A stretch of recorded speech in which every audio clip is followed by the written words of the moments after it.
সৌজন্যে health care pharmaceuticals limited.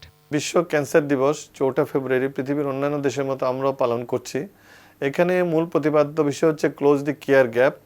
তো আসলে ব্যাপারটা হচ্ছে ক্যান্সারের রোগ নির্ণয়, ক্যান্সারের বিষয়ে যে সচেতনতা, ক্যান্সারের চিকিৎসা, এই ব্যাপারগুলো পৃথিবীর অন্যান্য দেশের মতো অথবা আমাদের বাংলাদেশও প্রতিটা অঞ্চলে আমরা যাতে স্ট্যান্ডার্ড অনুযায়ী করতে পারি এই ব্যাপারে কাজ করা, এটাই কিন্তু এবারের প্রতিপাদ্য বিষয়।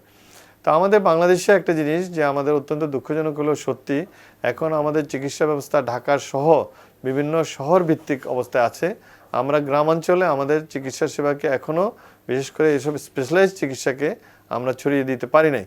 তো এইবার বিশ্ব ক্যান্সার দিবস উপলক্ষে আমাদের একটা চেষ্টা করা উচিত যে আমরা গ্রাম থেকে আমাদের যে উপজেলা থেকে জেলা, জেলা থেকে বিভাগ, বিভাগ থেকে ঢাকা শহরে কিভাবে ক্যান্সার শনাক্তকরণ এবং ক্যান্সারের চিকিৎসা এটা সমন্বয় করতে পারি, এই ব্যাপারে একটা আমাদেরকে সমন্বিত পদক্ষেপ নেওয়ার জন্য আমার মনে হয় ব্যবস্থা নিতে হবে।